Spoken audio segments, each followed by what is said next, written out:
Amigo, tier list des légendes du 21e siècle, partie 3, toujours en featuring avec Monsieur Braque. Et oui, le Braque. Et oui. Les boomers de nouveau réunis, bien sûr. Pour cette petite session tier list donc des légendes. Bon, on rappelle le concept très simple, légende ou pas légende. Il y a les GOAT, il y a les légendes ultimes, ceux qui vont marquer l'histoire de ce sport. Il y a les joueurs iconiques, des légendes qui ont dépassé le cadre de leur championnat. Il y aura toujours, il manque peut-être un petit quelque chose pour que réellement il marque les livres d'histoire de football.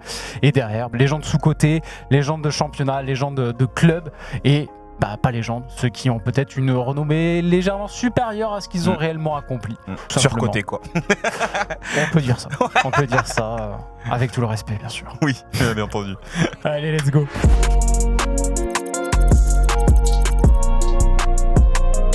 Gérard Piqué. Oh, pas lui. Ah, yeah. Là, je crois que, je crois que tout le monde va nous prendre pour des supporters du Real, alors que pas du tout. Ah, c'est dur. Rien à connaître du Real. C'est dur. Ni du Barça. Enfin, vraiment, je ne suis supporter d'aucun des deux clubs. Gérard Piqué, c'est un joueur quand même particulier. C'est un peu comme, c'est le même cas que Marcelo, joueur iconique. Il n'y a pas de doute, il sera dans cette catégorie-là. Style de jeu reconnaissable et visuellement, esthétiquement.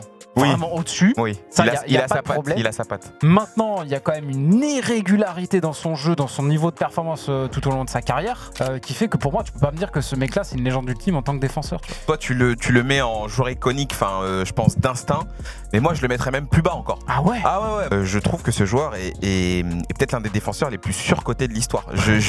Pour moi, Piqué, c'est vraiment, tu l'aurais mis dans un autre club que le Barça, il aurait jamais autant marché, il aurait jamais été autant mis en lumière. Il a été mis en lumière parce que justement le Barça c'est une telle machine, t'as tellement le ballon avec le Barça que forcément t'es moins mis en avant, t'es moins sollicité, c'est naturel tu vois, vu que t'as 80% de possession de balle. Après je dis pas que c'est un mauvais défenseur, je sais qu'il a été important, je sais qu'il a eu ses moments, mais je compare avec un Pep par exemple. Pour moi Pep est bien au-dessus d'un Piqué. Pour moi, tous les défenseurs qui sont au-dessus, qu'on a mis dans l'iconique, je t'ai mis largement au-dessus.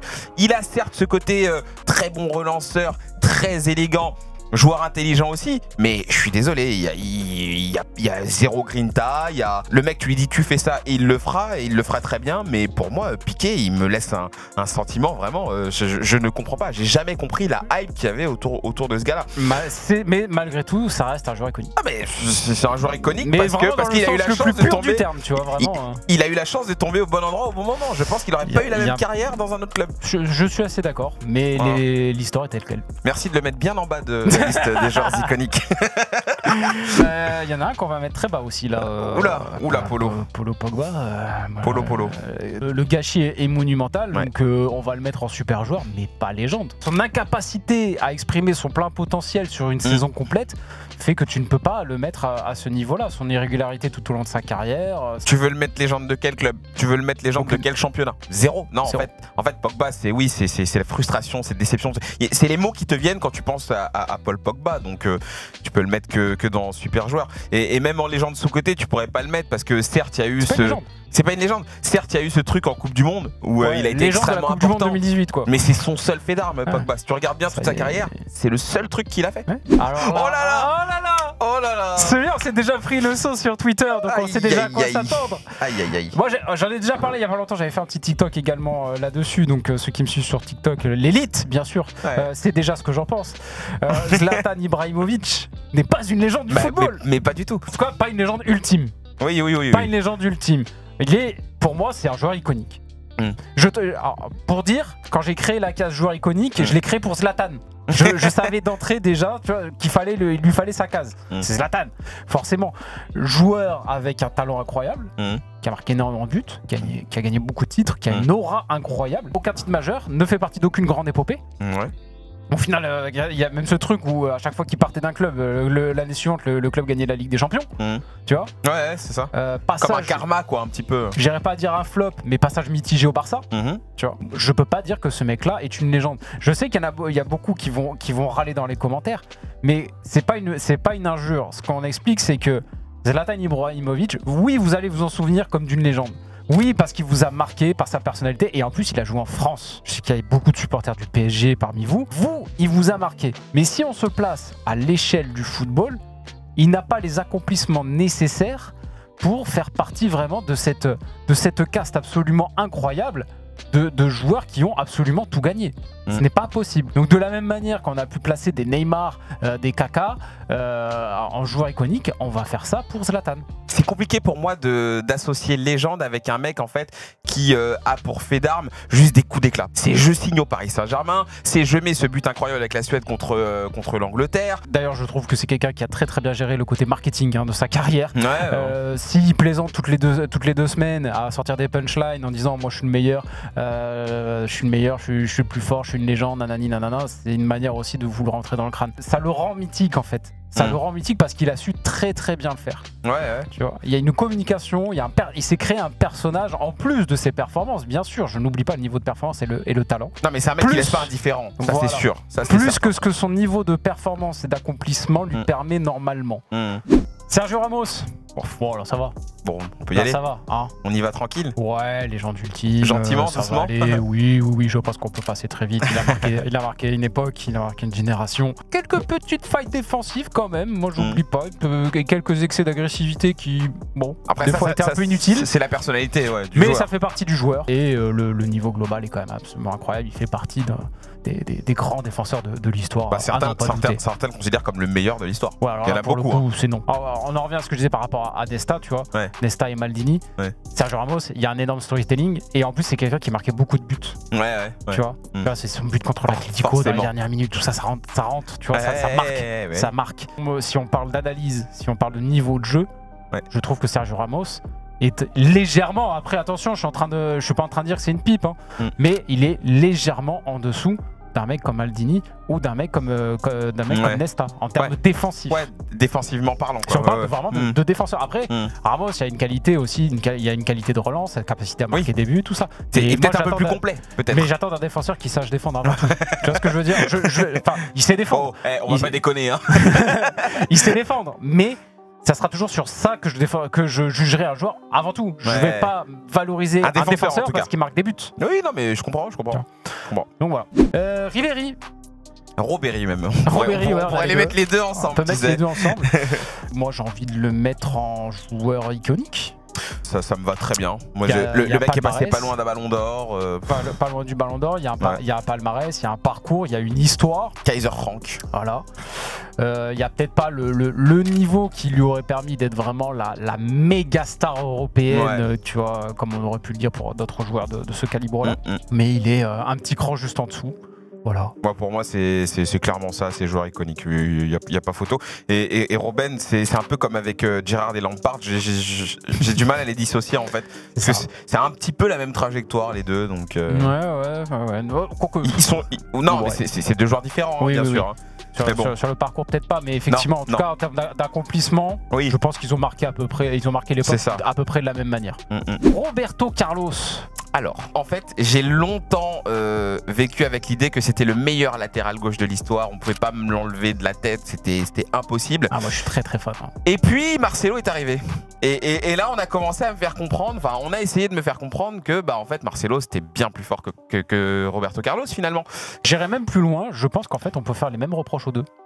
C'est-à-dire que Roberto Carlos, dans un style différent, mais c'était un latéral qui avait des capacités offensives hors norme, qui a une gueule, un nom, tu le retiens, tu vois. Mais par contre, défensivement, il y a toujours eu des lacunes avec Roberto Carlos. Mais il était meilleur que Marcelo défensivement. Oui. Ça restait quand même plus un défenseur dans l'âme. Un jour, Roberto Carlos a dit lui-même que Marcelo était bien meilleur que lui. Ouais. Et du coup, ce jour-là, malheureusement, dans ma tête, j'ai switché. Et du coup, j'ai placé Marcelo au-dessus. Après, on en parle depuis le début de la tier list. Ce qui compte aussi beaucoup, c'est l'aura. Et ce mec-là a laissé quand même une empreinte dans l'histoire du foot que Marcelo ne laissera jamais. James Rodriguez, super joueur. Légende de la Colombie peut-être, mais bon, à l'échelle de l'histoire du foot, non. On va se calmer. Oui. Même dans ses clubs, tu vois, pour le peu de temps qu'il est passé à Monaco, je pense pas que ce soit une légende du club. Du Real, absolument pas. Même du FC Porto, je pense pas qu'on le considère comme une légende, comme un très grand talent du club, bien sûr, mais pas comme une légende. Il est pas assez. Et puis il n'y a pas la régularité. Il n'y a pas la régularité aussi. C'est pas un joueur qui a sur la longévité marqué les esprits quoi. Et puis au final quand il a commencé à jouer au très haut niveau, au Real, il y a eu une première saison et après plus rien quoi. Ouais, c'est ça. Ronaldinho, tiens, en parlant de gâchis. Ronaldinho, machin chouette. Là on est quand même sur un sacré gâchis, mais malgré tout, les accomplissements sont là. Il y a un palmarès absolument dingue. Il y a tout. Donc pour moi, ça reste un joueur. En fait, je vais le mettre en joueur ultime. Je te propose de le mettre en joueur ultime. Je le mets pas en GOAT. Il est pas loin quand même du Il est vraiment pas loin. hein. Je le mettrais peut-être en premier de ces légendes ultimes. Oui. Mais de le mettre en GOAT, ça m'embête un peu parce que pareil, tu vois, il y a cette deuxième partie de carrière bien sûr. qui s'écroule, quoi. Tu vois, ces dernières saisons à Barcelone, Milan et après, bon, c'est la chute totale. C'est un Ronaldinho qui a déjà fait le tour de la question et qui s'emmerde, quoi. Et qui du coup ne donne pas la plénitude de son talent. Alors que pour moi, ça aurait dû être le meilleur joueur de l'histoire, ce mec. Ouais, ça se tient. En fait, Ronaldinho, c'est l'un des rares, encore une fois, qui pouvait passer devant Messi, tout simplement. Wayne Rooney. Moi, j'ai envie de le mettre en iconique quand même. Pour moi, c'est soit iconique, soit légende de PL. Il a montré de belles choses aussi en Ligue des Champions. Ah ouais, quand même. Il a une gueule. Pour le cas, c'est cool de le dire. Et il a plu à beaucoup de gens. Il a eu beaucoup de fans, donc on va le mettre en iconique. Ah, mais Wayne, c'est quand même Wayne, tu vois. Ouais. Moi, ce que j'ai adoré chez Rooney, c'est ses débuts aussi. Les débuts, quand le mec arrive, on sait pas d'où il sort, le mec, anglais. C'est rare de voir des joueurs anglais comme ça, tu sais, un peu comme les Brésiliens. Les Brésiliens, t'en as l'appel, tu vas sur YouTube, tu te balades, t'en trouves 40. Un anglais comme ça, qu'on compare déjà à Pelé sur ses débuts, c'est très très rare, tu vois. Ouais. Donc c'est dommage qu'en sélection, il n'y ait pas eu ce truc, tu vois. Il n'y a pas eu, à c'est part un peu au début. l'ombre au tableau. C'est vraiment le début. Ouais. Mais derrière, oui, ça s'est un peu tassé. Mais après, United, c'est passé des choses quand même. Mohamed Salah. Ah, très beau joueur. Moi, j'aime beaucoup. Il a quand même un très très gros palmarès. Très très gros palmarès. Il a été la star de son équipe. Il a porté son équipe vers le sacre. Il a porté son équipe vers des finales, même si elles ont été perdues. Mais voilà, il était là. Il y a même eu une saison où il pouvait prétendre au Ballon d'Or. On s'est presque dit qu'il était même en sur-régime tellement il a été fou sur cette saison-là. Je crois que c'est à 2016-2017 ou un truc comme ça, dans cette zone-là. Mais pareil, tu vois, est-ce que tu le mets en légende ultime? Non. Au final, ce top niveau, il l'atteint quand même assez tard, on va dire, dans sa carrière. Assez tard et une fois. Ouais. Pas qu'une fois. Enfin, il y a quand même 3-4 saisons de très très haut niveau. Il y a une saison qui, pour moi, est vraiment au-dessus de toutes les autres de Mohamed Salah. Après, oui, il est très bon. Hein. Là, je le mettrais bien au même niveau que, tu vois, que des mecs comme que les Robben, Ribéry, Drogba. Tu vois, je trouve qu'il va très très bien dans cette case-là. Ouais, non, aucun problème. Shevchenko. Alors, moi j'adore cet attaquant. Joueur de fou furieux. Voilà, c'est ça, joueur très fort. C'est un des plus beaux neufs que j'ai vu jouer. Ouais. Au final, son prime a-t-il duré si longtemps que ça? Non, parce qu'il y a eu ce passage à Chelsea où il s'est effondré, quoi. Très clairement, il a raté ça. Mais c'est quand même un ballon d'or. C'est quand même un mec, voilà. Ouais, c'est Deco qui devait le gagner cette année. Non, mais arrête. Quoi? Non. 2004. Mais oui, 2004 qui gagne la Ligue des Champions. Oui, qui est le meilleur joueur de l'équipe qui a gagné la Ligue des Champions et qui finit en finale de l'Euro? Ouais, mais tu sais très bien. C'est un des plus gros vols de l'histoire du Ballon d'Or, je veux rien savoir. Tu sais très bien qu'à l'époque, les critères d'attribution et tout, c'était un peu, voilà, c'était pas exactement pareil. Mais bon, débat parallèle. Shevchenko, c'est quand même les buts. Il faut un titre légende au moins. Ou alors icône, mais... Oui. Non, mais après, attention, joueur iconique, ça reste des légendes, tu vois. Ah oui, bien sûr. On le rappelle, hein. C'est pas joueur iconique, ça veut pas dire que ce ne sont pas des légendes. C'est juste pas des légendes ultimes. Je veux bien. Wesley Sneijder. Ça n'a pas duré longtemps. C'est pareil, c'est ce que j'allais te dire. Joueur magnifique qui aurait pu prétendre au Ballon d'Or également. Ouais. Mais par contre, son prime, il dure pas longtemps. Ah, il est court même. On peut le dire. Il dure 2-3 saisons, quoi. Tu vois, je pense. Il est difficilement classable en fait, ce mec. Ouais. Finale de Coupe du Monde, victoire en Ligue des Champions, Serie A, triplé, historique, enfin tout quoi. Il y a tout et il est ultra proactif dans tous ses accomplissements, pardon. Mais c'est vrai que faire une saison de top niveau et après du bon, du très bon. Tu vois, ou voir du moyen, tu vois, son passage au Real par exemple, t'en gardes un souvenir? T'en gardes pas un souvenir de fou. Tu vois, non. Après, il a joué pour le GC Nice. Ça, déjà, ça fait de lui une légende. Tu vois. Non, mais en vrai, c'était un bon joueur, Sneijder, quand même. Ce serait pas abusé de le mettre iconique. Hein. Le mec, il aurait pu prendre un ballon d'or quand même aussi. Je sais que je parle beaucoup de ballon d'or. Hein. Je sais, hein, mais... Allez, Heung-min Son. Bon, là, pour le coup, tu vois, on va le mettre juste là, à côté de son pote. Les jambes d'un championnat. Les jambes d'un championnat. Ils vont ensemble. Ça va pas plus loin, quoi. Ils vont ensemble. Oui. On va pas se répéter. Je te fais un copier-coller de ce qu'on a dit sur Harry Kane et puis voilà, quoi. Jaap Stam. Ah là, je vais rien dire parce que c'est un de mes défenseurs préférés, donc j'ai peur de pas être assez objectif. T'en fais une légende, toi? Bien sûr. Jaap Stam. Après, on va parler de palmarès et tout. Il y a cette image, en fait, un peu cette espèce d'archétype du défenseur, tu sais. Oui, c'est un viking, quoi. Ouais, voilà, le viking, il est grand, il est chauve, il a une tête de méchant. C'est pour ça. Après, je dis pas qu'il était bon. Hein. Non, mais c'est pour ça que je veux pas me prononcer parce que je sais que je serais pas objectif avec lui. J'ai un faible pour ce joueur. Après, il fait partie de l'équipe de Manchester qui gagne la Ligue des Champions. Donc, on va le mettre en iconique. Moi, ça me va très bien. Ouais, ça me va très bien. Joueur iconique. Luis Suarez. Bah écoute, hein. En fait, Luis Suarez, je le mets dans la même catégorie que les Busquets, que les Puyol. C'est la grande époque du Barça, mais c'est pas Iniesta, tu vois. Je le mets à côté de Lewandowski. Ouais, voilà, c'est ça, c'est la même trajectoire. Ouais, mais il y a quand même un talent incroyable. Hein. Ah oui, je suis d'accord. Il y a quand même un talent incroyable, il y a un palmarès, tu vois, enfin, il a été monstrueux à Liverpool, monstrueux au Barça, monstrueux à l'Atlético même en fin de carrière. On est quand même pas loin de la légende ultime. Là, on arrive encore à ce très haut niveau du panier. C'est dans le très haut niveau du panier, on est d'accord. Allez, ça me va très bien. On va le mettre là. John Terry, pour moi c'est une légende de Chelsea. Et allez, légende de championnat. On peut peut-être monter, ouais, légende de championnat. Légende de PL. Ouais, légende de PL, tu vois. On a bien mis Ashley Cole. Oui, comme Ashley Cole, ouais. Thomas Müller. Oh, ce bon vieux Thomas Müller. Là, pour moi, ça va aller direct dans une case qui, pour moi, est faite pour lui. Ouais, légende sous-côté. Légende sous-côté. Ouais, c'est très bien. Sous-côté à mort. J'ai l'impression que maintenant, avec le temps, les gens se rendent un petit peu plus compte dans les débats. J'ai l'impression que maintenant, ça y est. Mais en tout cas, sur ces 10 dernières années, je trouvais qu'il fallait forcer pour que ça sorte de la bouche de certains experts. Mais au final, ça reste un joueur absolument incroyable qui a un palmarès absolument dingue, qui a été vraiment le meneur de très très grandes équipes, que ce soit en Allemagne, que ce soit avec le Bayern. Il a inventé lui aussi un peu un rôle, un peu un poste. D'ailleurs, je crois que même le faux neuf, c'est un peu l'arrivée des Thomas Müller, un petit peu, tu vois, le Rome des Fabregas. Voilà, c'est ça, tu vois, ce rôle un peu derrière l'attaquant, le joueur limite, tu sais même pas où il est sur le terrain. Oui, c'est plus ça en fait. Et je pense que c'est ça aussi qui a fait que les gens n'ont pas trop compris ce joueur. Et il y a eu un temps de digestion, tu vois. Même lui, il se comprend pas. Même lui, il a dit, j'ai jamais vu un joueur aussi bizarre que moi. Mais oui, mais voilà. Lilian Thuram. Oh, Titu. Lilian Thuram, on est quand même sur un très très très très gros monstre. Ouais. Est-ce qu'on en fait une légende ultime? Je pense qu'on peut quand même. Hein. T'as mis Cannavaro, tu peux mettre Thuram, non? Non, c'est... Oh, je me suis pris une balle comme ça, sortie de nulle part. American Sniper, allez, tiens. Non, mais en fait, ce que je voulais demander, c'est où est-ce qu'on a mis Makelele, par exemple? Makelele, on l'a mis en iconique. On l'a mis en iconique. Tu vois, moi, Thuram, Makelele, tout ça, je les mets un peu dans le même panier. Ouais, mais Thuram, il y a France 98. Ouais, c'est vrai. Il y a ce but contre la Croatie, cette célébration, oui, effectivement. Je pensais particulièrement au but avec la célébration. Ah, la célébration absolument iconique qui est vraiment restée dans les mémoires.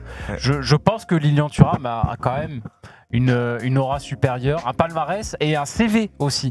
Je veux dire, Thuram, c'est le Grand Parme, c'est la Grande Juve, c'est la Juve, c'est le Barça également. Moi, honnêtement, je le mettrais bien en légende ultime. Je trouve que c'est une référence de malade à son poste en termes de niveau défensif. Moi, j'adore ce joueur et ça me dérange pas. En revanche, si les gens nous insultent en commentaire, c'est pour toi, c'est pas pour moi. Là, pour le coup, là, on arrive sur la très très grande classe. Ah, ça me parle, ça. Francesco Totti, légende d'un club, ça c'est sûr. Bah ouais, mais t'as même l'impression que la catégorie est créée pour lui. La catégorie est créée pour lui. Légende d'un championnat, oui. Bah quand même, parce qu'il est la légende d'un club. Il est la légende d'un club, il est la légende d'un championnat, parce qu'il gagne pour le coup le championnat avec la Roma, et ça c'est quand même légendaire. Parce que bon, la Roma gagner des titres, c'est pas non plus son quotidien. Moi, je le mets en légende de Serie A. Je le mettrais presque en légende sous-côté, moi. Presque. Je le mettrais peut-être même en joueur iconique. Moi, je l'avais mis très haut. Pour moi, c'en est une d'icône quand même, Francesco Totti, tu vois. Moi, je l'avais mis très haut. On va le mettre en iconique. Ouais, c'est très bien. David Trezeguet. Oui, Trezeguet. Très très grand buteur. Oui, clairement. Très très grand buteur. Oui, il y a l'Euro 2000. En grand fait d'armes quand même. 98 aussi, quelque part, il est là. Hein. Il est là 98, aussi. Il est là aussi.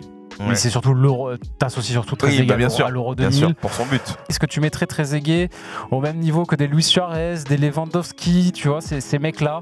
Moi, je le mets pas là, quoi. Je le mettrais en légende sous-côté, moi, perso. On sait que c'est un super joueur, Trezeguet, mais c'est vrai que bon.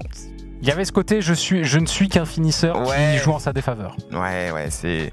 En fait, il est dur à analyser en vrai, Trezeguet. Ouais. Parce que je pense qu'on aime tous. On aime tous ce joueur parce qu'on sait de quoi il est capable et on sait ce qu'il a fait. Il a pas tout le bagage que d'autres ont, tu vois. C'est compliqué. Ouais. Allez, on continue. Victor Valdés. Oh, le fameux. Ah oui. Ah bah là, on va continuer de passer pour des anti-Barça. Hein. Bah là, franchement.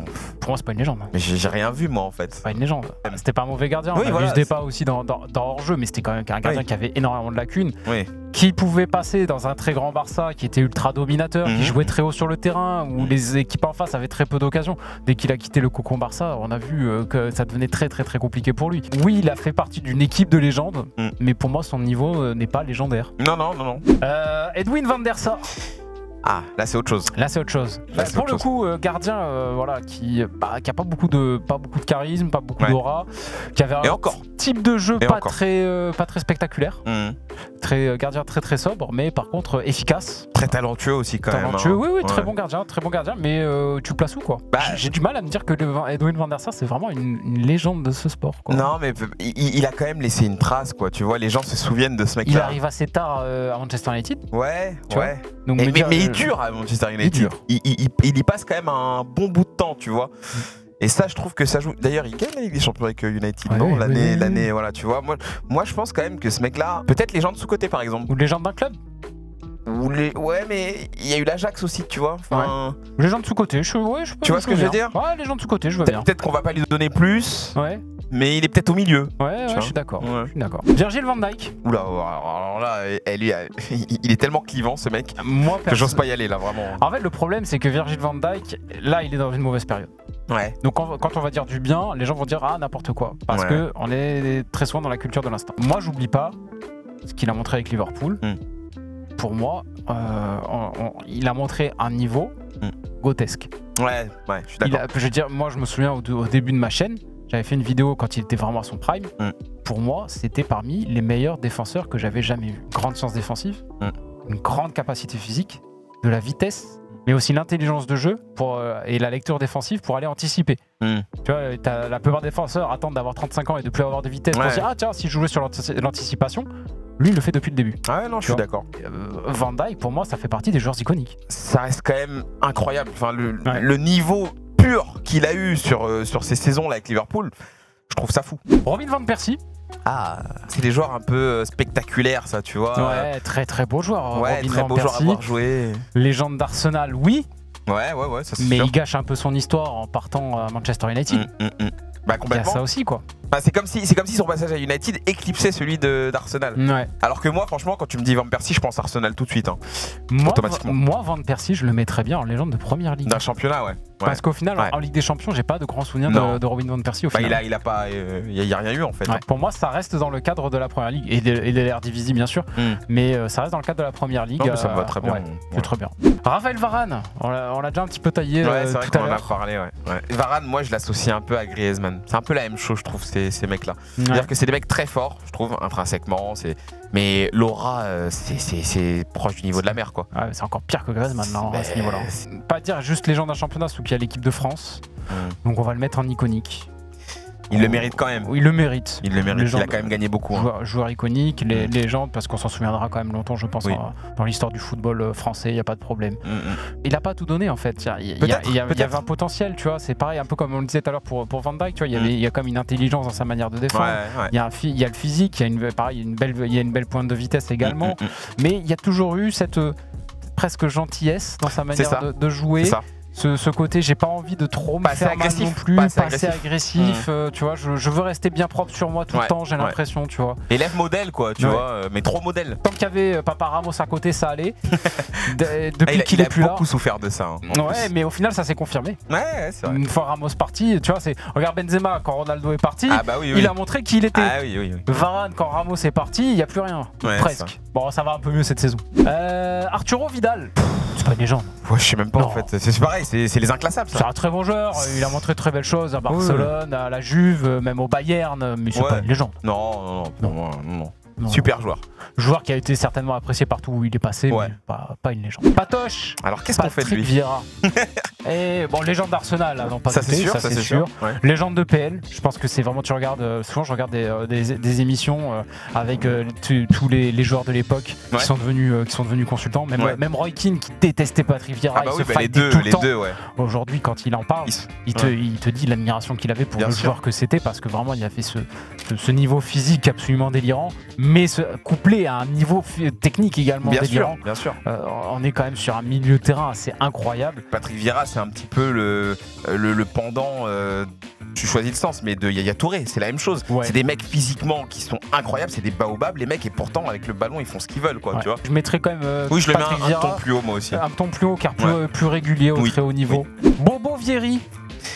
Pas légende, hein. Non. Légende. Très bon joueur. Hein. Très bon joueur. Très bon attaquant. J'étais très fan. Machine de guerre, un physique absolument incroyable, la finition, mais beaucoup de blessures aussi. Bobo Vieri, donc il n'a pas réussi à passer le step et à devenir une véritable légende. C'est ça, on est d'accord. David Villa.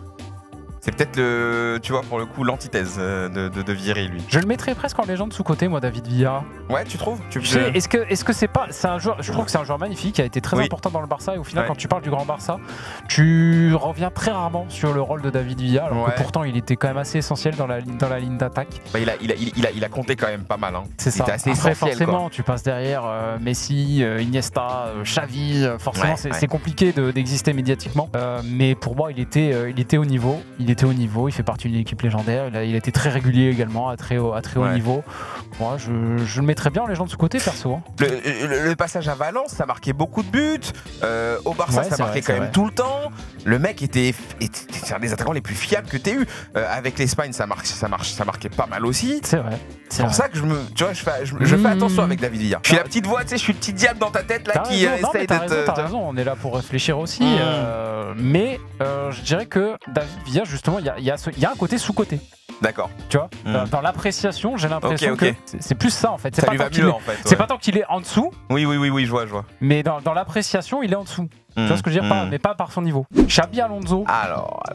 Xabi Alonso. Conique. Ouais. De toute façon, c'est lui pour moi, quand je le vois, je vois les Kroos, je vois les Busquets. Pirlo, tu vois, c'est la très grande classe des milieux de terrain. Voilà. Des mecs, il fait partie de ces rares milieux de terrain à avoir réussi à sublimer le poste de numéro 6, qui est le poste le plus ingrat du football, peut-être. Lui, avec Pirlo, je trouve que ce sont vraiment les deux joueurs qui ont le plus sublimé ce poste.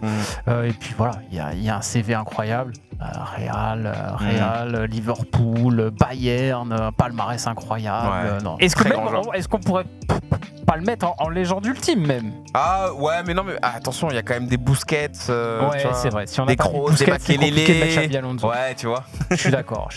Xavi, bah là ça va aller vite. Hein. Alors attention, tu vas le mettre où? Légende ultime. Est-ce que je peux voir la catégorie légende ultime? Moi, j'ai un problème. Pour moi, Iniesta est quand même un ton au-dessus de Xavi. Ah, mais ça veut pas dire que tous les joueurs qui sont dans une ligne sont exactement au même niveau. Mais je ne mets pas Xavi dans la même catégorie qu'Iniesta. C'est pas pareil. Iniesta était plus offensif. Oui, mais justement. C'est plus beau. Tu vois, Xavi, c'était un cerveau. Il avait ce côté aussi très travailleur. Tu vois, donc forcément. Je suis d'accord. Iniesta, il avait. Je trouve que Iniesta, c'était très offensif. Ça allait plus loin, Iniesta. Ça allait plus loin offensivement. C'est Iniesta carrément. C'est le mec en fait qui tient la comparaison limite avec Zidane, tu vois. Xavi, non. Je suis d'accord. Xavi, non. Pour moi, t'enlèves Xavi de ce grand Barça. Oui. Ça gagne pas autant. C'est une question visuelle dans le sens où t'as Iniesta, voilà, ça porte le ballon, ça provoque, ça percute, ça dribble, ça régale. Tu vois. Alors que Xavi, c'est pas un joueur quand tu le regardes jouer, tu vas peut-être apprécier de temps en temps une passe laser. Ouais. Mais globalement, c'est pas un mec qui va te vendre du rêve. Non, mais je sais l'importance qu'il avait. Hein. Tellement fort techniquement, tellement fort dans la vision du jeu. Ouais. Pour moi, c'est une référence ultime en termes de milieu de terrain. Tu vois, non, je sais bien. Je peux pas le mettre en dessous, franchement, je peux pas. Non, là, je dis rien. Ah ouais, non, Et le dernier, ça sera Zizou. Le voilà. Et Zizou, en pour vrai, conclure. Est-ce qu'il n'y a pas un petit débat? Est-ce qu'on le met au niveau grotesque ou est-ce qu'on le met dans les légendes ultimes? Moi je leur ai mis GOAT sans sourciller, sans même trembler une seule seconde. Après, je peux comprendre que des gens vont nous dire bah non, Zidou, c'est pas un GOAT. Tu sais que j'ai reçu des messages. Souvent, j'ai des abonnés qui m'envoient des messages, des DM sur Insta par exemple, pour me suggérer de faire des vidéos. D'accord. Et le nombre de DM que j'ai pu recevoir de gens qui me disent fais une vidéo pour expliquer que Zidane était surcoté. Ah ouais, bah ouais. Je ne le pense pas. Hein. Non, mais oui. Mais il y a beaucoup de gens qui le pensent. Il y a beaucoup de gens. Moi, je ne le pense pas. Je vais le mettre dans la catégorie GOAT. C'est toi qui tranches. Mais je sais très bien que oui, beaucoup ne considèrent pas Zidane comme un mythe en fait du foot. Parce qu'il y a des trucs. C'est pas le mec qui va marquer autant de buts que Messi, Cristiano, Ronaldo. C'est ça. Et pourtant. Parce que même Zidane lui-même, en interview, se place en dessous de joueurs comme Messi et Ronaldo. Bon, après, oui, il fera jamais le contraire. Tu vois. Il a toujours dit que Ronaldo faisait des choses que lui ne faisait pas. Qu'il avait un niveau de performance, de régularité que lui n'avait pas. Et c'est vrai que. Mais Zidane, le problème, c'est qu'un Zidane des grands soirs, tu touches au sublime. Mais tu peux rien faire en fait. Tu touches à ce qui se fait de mieux et à ce qui se fait de plus beau dans l'histoire de ce sport. Alors oui, effectivement, il te fait peut-être pas 40 matchs dans la saison à ce niveau-là. Et encore, c'est pas loin, quoi. En vrai, je trouve que beaucoup de gens sont très sévères avec Zizou, je pense. Oui, mais ça c'est sûr. Et puis il y en a aussi beaucoup qui gardent un très mauvais souvenir de 2006, qui lui en veulent énormément par rapport à ce qu'il a fait, sa sortie. Mais moi, Zidane, tu vois, si je devais faire une comparaison, ce serait un peu comme un Federer, tu vois. Parce que Federer, pareil, il est top 3 des meilleurs tennisman de l'histoire, c'est sûr. Mais le niveau tennistique intrinsèque, enfin pur, c'est repousser les limites en fait, ce que le mec faisait avec le ballon. Il y en a peu qui sont capables de faire ça, tu vois. Et on va nous dire qu'il y en a d'autres qui font même encore mieux, parce qu'il y a Messi, parce qu'il y a Ronaldinho, parce qu'il y a R9. Mais Zidane, lui aussi, à sa manière en fait, avec cette grâce, avec un peu cette lenteur, mais tout aussi dévastatrice en fait. Le mec est unique, tu vois. Et pour moi, quand un joueur est comme ça, unique, moi, c'est un GOAT. Il n'y a pas de deux Zidane en fait. Je suis d'accord. Je pourrais trouver un autre Robben. Je pourrais trouver un mec qui part comme ça du côté droit, qui rentre. Dembélé, c'est un peu ça. Tu vois, il part du côté droit. Mais Zidane, non, j'en vois pas deux. Non, je suis d'accord. D'accord. Désolé, j'ai pris du temps. C'est mon genre préféré. Ah, c'est comme ça. Non, mais en même temps, je veux dire, ce que tu dis là, c'est parfaitement sensé. C'est pas juste, c'est ton genre préféré, tu le défends. C'est totalement sensé ce que tu dis. Ouais, bah écoute, avec plaisir. Merci. Eh ben écoutez, on va arrêter là-dessus. Je pensais pas que ce serait aussi prenant, mais t'es dedans en fait, c'est énorme, c'est énorme. Mais ça fait remonter des souvenirs, des émotions, tu vois, c'est génial, tu vois. C'était une petite vidéo de boomer. Voilà, on s'est fait plaisir. Ah non, on s'est fait un kiff. Trop bien. Bah merci en tout cas, c'était un vrai plaisir, amigo. Merci à toi, vraiment. Merci à vous, j'espère que vous avez kiffé ce format, plus long que d'habitude, certes, mais voilà, on avait envie de se faire plaisir. J'espère que vous avez passé un bon moment. Si c'est le cas, n'oubliez pas le petit pouce bleu, le petit abonnement pour ne pas manquer les prochaines vidéos. Vous pouvez me rejoindre évidemment sur les réseaux sociaux, Twitter, Instagram, TikTok, il y a du contenu tous les jours sur tous mes réseaux, donc voilà, n'hésitez pas si je vous manque un petit peu entre deux vidéos. On sait jamais. Et écoutez, moi je vous dis à la prochaine. Ciao, ciao.